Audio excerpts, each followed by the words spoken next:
இந்த 7-8 வருடங்களாக தமிழ் சினிமா மட்டும் இல்லாமல் ஒட்டுமொத்த இந்திய சினிமாவுக்கே மிகப்பெரிய அச்சுறுத்தலாக இருக்கிறது மீ டூ அப்படிங்கிற ஒரு விஷயம் தான். ஏன் சினிமாவுக்கே அப்படின்னா அதில் மிகப்பெரியவில் பாதிக்கப்படுறது ஹீரோக்கள் தான். ஸோ ஹீரோக்களே இந்த மீ டூ பிரச்சனை மாட்டினா அது ரசிகர்களே பார்த்தீங்கன்னா என்ன நினைப்பாங்க, இவ்வளோ பெரிய ஹீரோ உங்களை நாங்கள் எந்த அளவுக்கு மனசில் வச்சுருக்கோம், ஆனால் இவ்வளவு சீப்பாக நடந்துக்கிறாங்களே அப்படின்னு சொல்லி அவங்க மேலே இருக்க அந்த ஒரு பிம்பம் உடஞ்சி துள்துளாகிடும், ரசிகத்தன்மை அடிபட்டு போயிடும். ஸோ அதுக்கப்புறம் எவன் தியேட்டருக்கு படம் பார்ப்பான் அப்படின்னு ஒரு கேள்வி இருக்கு இல்லையா?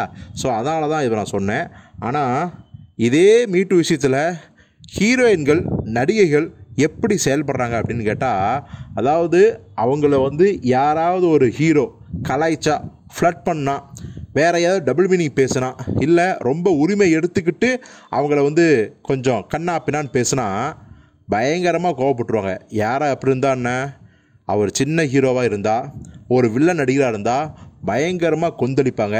என்னை பார்த்து நீங்கள் அப்படி கேட்கலாமா, ஒழுங்காக மன்னிப்பு கேளுங்க, நீங்கள்லாம் நல்ல குடும்பத்தில் பிறந்தவங்களா, உங்களுக்குலாம் அக்கா தங்கச்சி இல்லையா அப்படின்னு காய்ச்சி போச்சுன்னு கத்தி கூப்பாடு போட்டுருவாங்க. அந்த வில்லன் நடிகரும் பார்த்தீங்கன்னா ஐயோ தெரியாமல் சொல்லிட்டம்மா அப்படின்னு சொல்லி மன்னிப்பு கேட்பார். உதாரணத்துக்கு சொல்லணும்னா நம்ம த்ரிஷா மன்சூர் அலிகான் விவகாரத்தை சொல்லலாம். ஏன்னா லியோ படத்தில் 2 பேரும் சேர்ந்து நடிச்சிருந்தாங்க.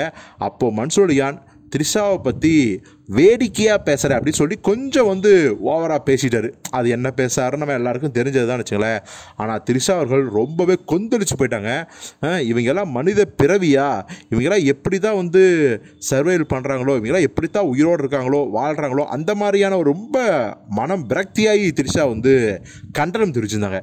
அப்போ எல்லோரும் மன்சூர் அலிகானை பிடிச்சி காய்ச்சி மூச்சுன்னு கண்டமேனி திட்டி தீர்த்துட்டாங்க. மன்சூர் அலிகான் பார்த்தீங்கன்னா மன்னிப்பு கேட்டார். எவ்வளோ பெரிய விஷயம்டா அப்படின்னு எல்லாரும் நினச்சிருக்கும் போது இதே த்ரிஷா அவர்கள் பார்த்தீங்கன்னா அப்படியே பிளேட்டை மாற்றி போட்டிருக்காங்க. எந்த விஷயத்துலலாம் தக் லைஃப் படத்தோட ப்ரெஸ் மீட் வித்தியாசத்தில்.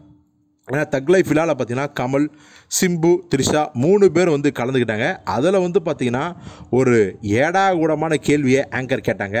பழம் சாப்பிடுங்களா த்ரிஷா அப்படின்னு. அவங்களும் பார்த்தீங்கன்னா சாப்பிடுவேன், பனானானா எனக்கு ரொம்ப பிடிக்கும் அப்படின்னு.